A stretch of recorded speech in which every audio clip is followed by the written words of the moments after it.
The first encounter.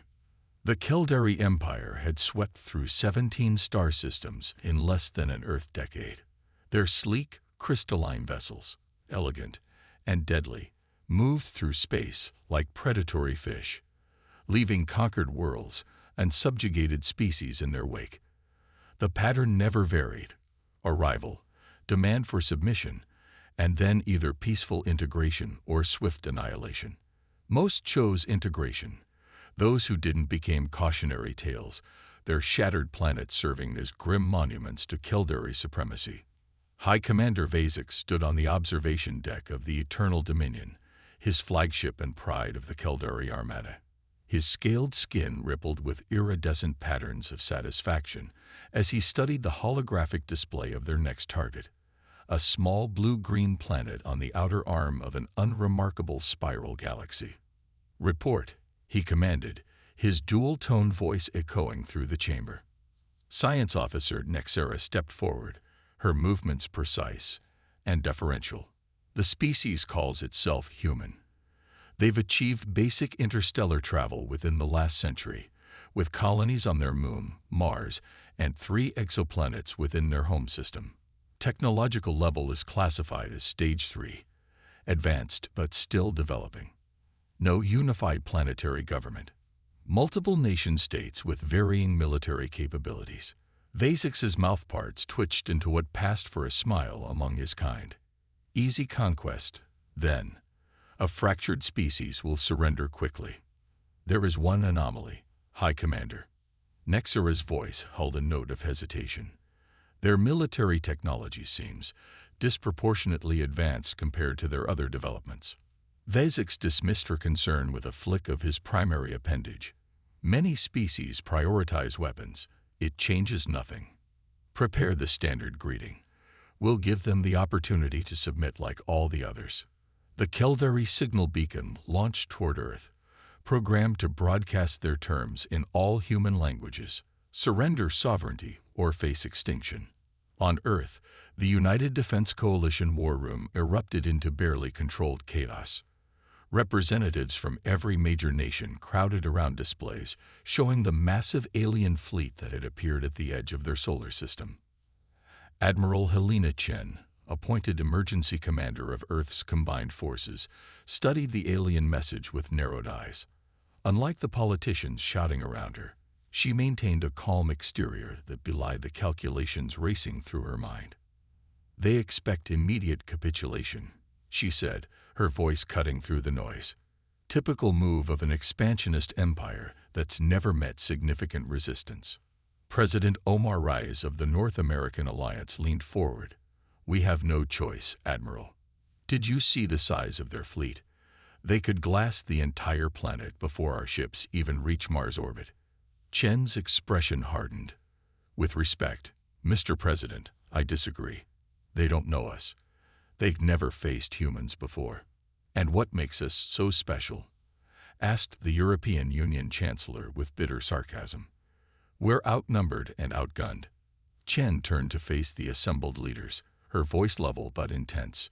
"Because throughout our entire bloody history, humanity has never won wars through superior numbers or technology. We've won through adaptation, unpredictability, and sheer stubborn refusal to accept defeat." She gestured to the screens. "Look at their ships. Beautiful, uniform, perfect. That tells me something important." "What?" asked the Chinese premier. "That they've never had to innovate under fire. They've never had to patch a hull breach with spare parts while being shot at. They've never had to turn a cargo ship into a warship overnight." Her eyes gleamed. "But we have. That's humanity's greatest weapon. We thrive in chaos." The room fell silent as her words sank in. "What do you propose?" President Reyes finally asked. Chen smiled grimly. "Let's show them exactly who they're dealing with." Aboard the Eternal Dominion, Vasix was growing impatient. No response from the humans. "None, High Commander," replied Communications Officer Telvik. "Wait, incoming transmission." The main display activated, showing a human female in a dark uniform, adorned with medals and insignia of rank. Her face showed no fear, only calm determination. "I am Admiral Helena Chen of Earth's United Defense Coalition. We have received your terms." Vasix leaned forward expectantly, waiting for the submission that always came. Instead, the human admiral continued, "Earth rejects your demands. We will not surrender our sovereignty, our freedom, or our future to any empire, no matter how powerful." Stunned silence fell across the Caldari command deck. In 17 conquests, no species had ever rejected their initial terms so bluntly. Vasix recovered quickly, his skin flashing patterns of rage. "You misunderstand, human. This was not a negotiation. Your species will either submit or be exterminated." Admiral Chen's expression didn't change. "We understand perfectly, and we have terms of our own. Leave our solar system now, or we will be forced to demonstrate why that would be in your best interest." Laughter erupted among the Caldari officers. Vasix himself chittered in amusement. "You threaten us. With what? Your primitive ships and weapons." Chen smiled, but there was something in that smile that gave even Vasix pause. "High Commander, I've taken the liberty of transmitting a data package to your vessel. I suggest you review it before making any decisions. You have 24 hours to withdraw. Chen out." The transmission ended abruptly. "What data package?" Vasix demanded. Nexera was already examining the transmission. "It appears to be historical records.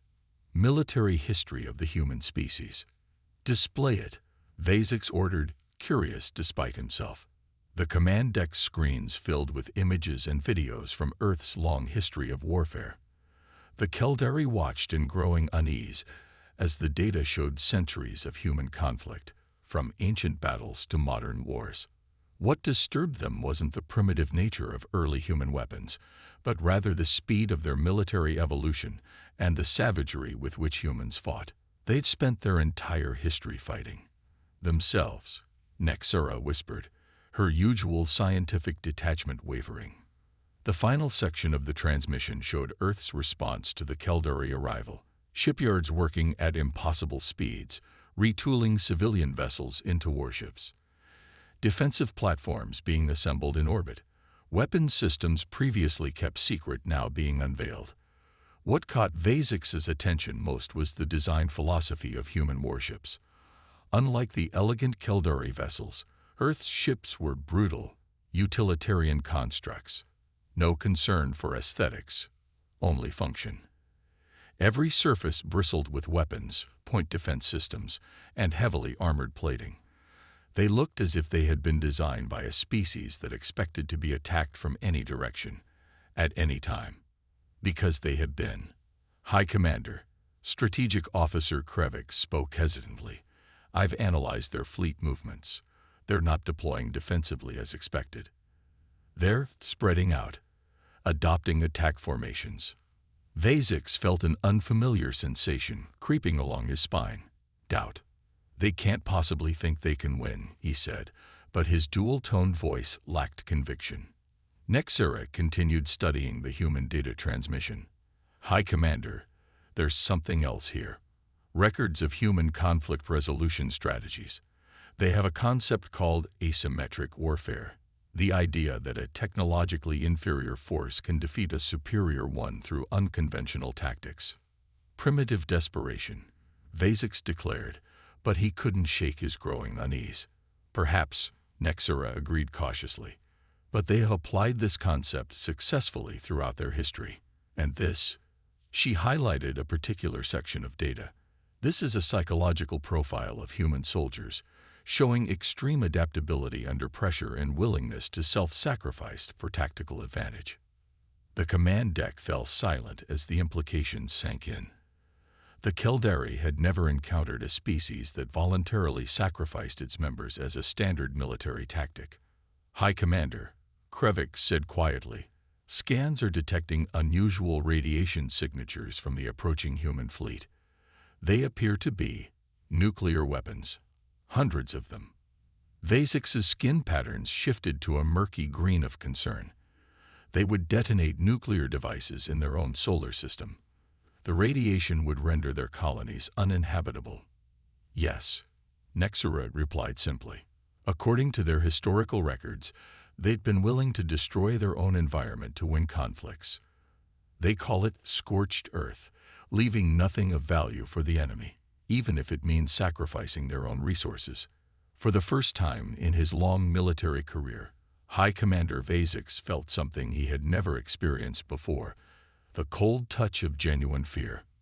"Prepare the fleet," he ordered, his voice harder than necessary to mask his uncertainty.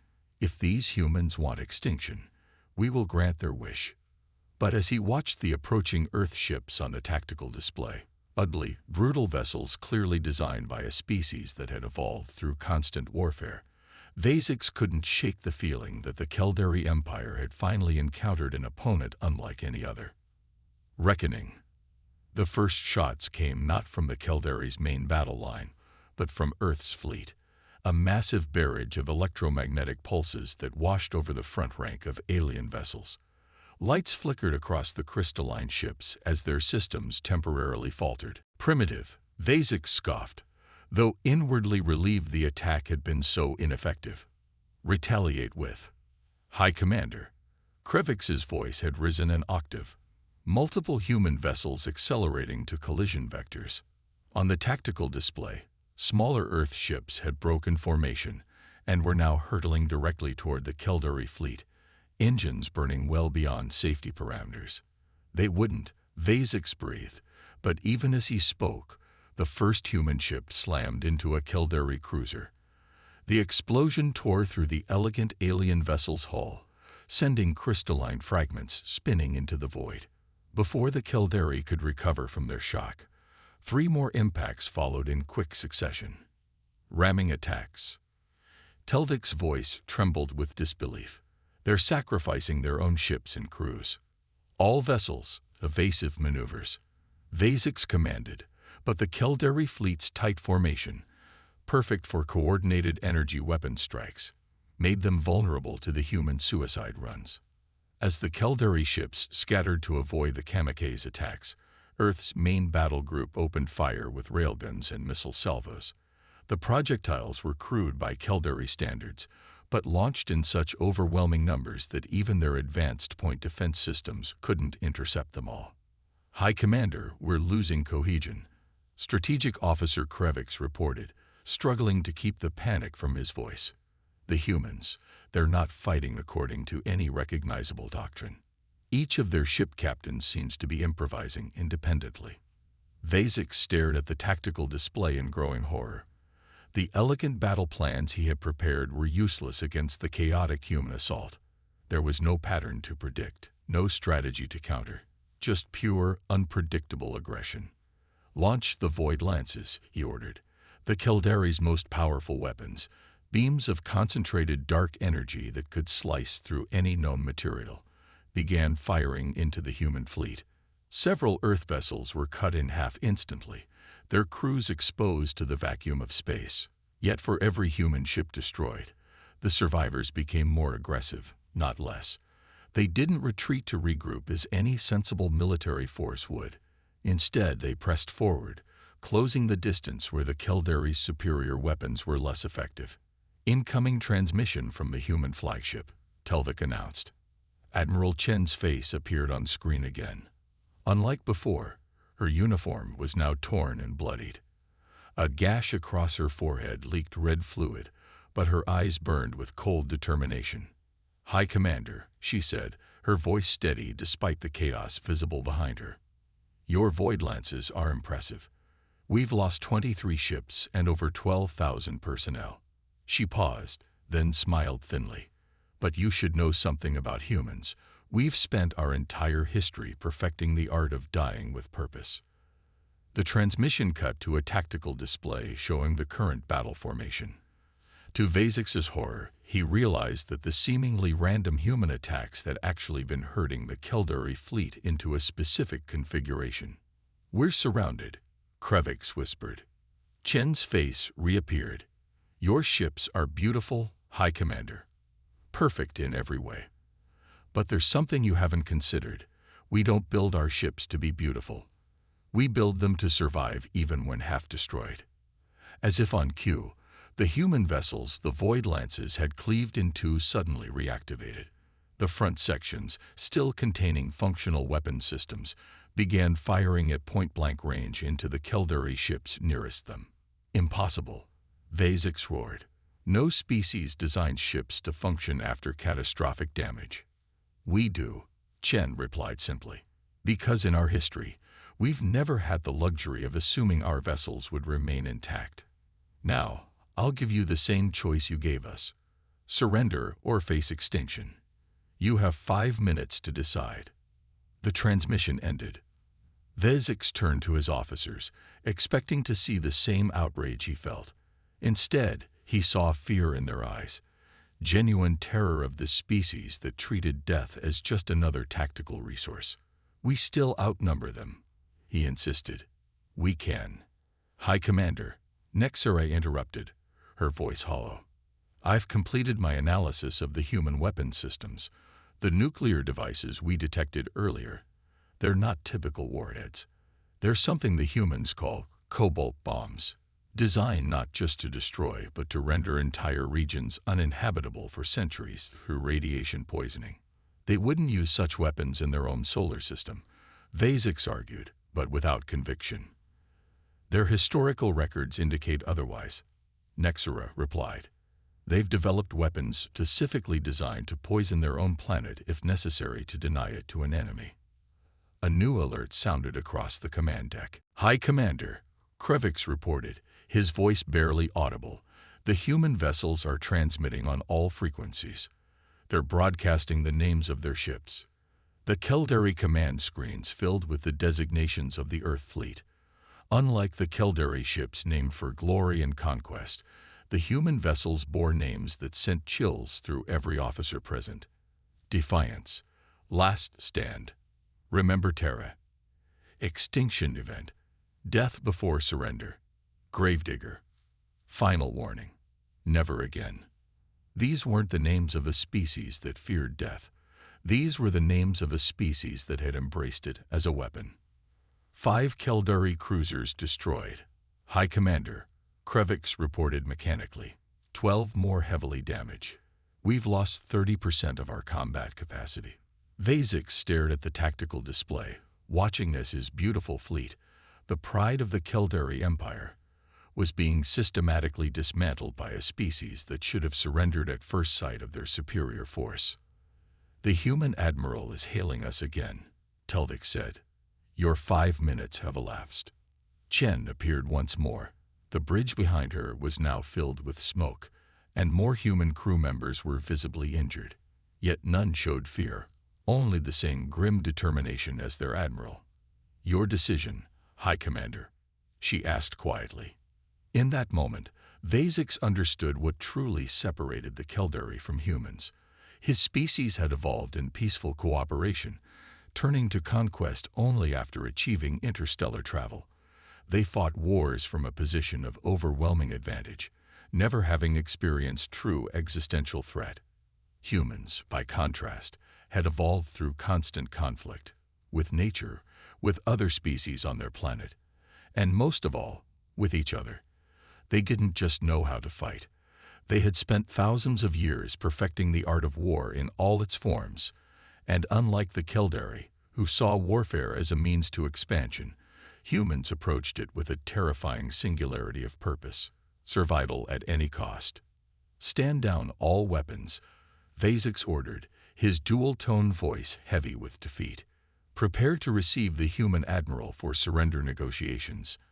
As his officers complied, Vazix returned his gaze to the main display, where Earth's battered but unbowed fleet continued to hold position around his trapped Armada.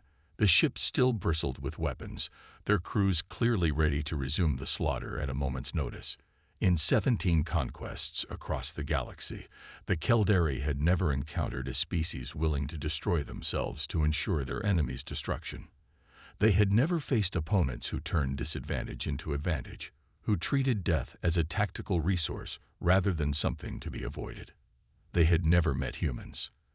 As preparations began for Admiral Chen's arrival, Vasix found himself wondering what other species throughout the galaxy might learn from this encounter.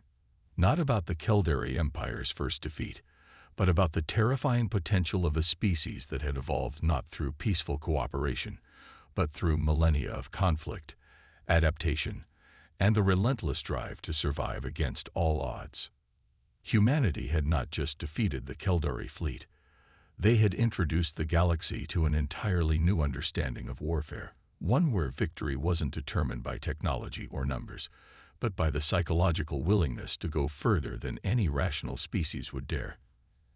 And as Vasix prepared to face Admiral Chen in person, he couldn't shake the disturbing realization that humans might be the most dangerous species in the galaxy precisely because they had spent their entire history fighting themselves and surviving.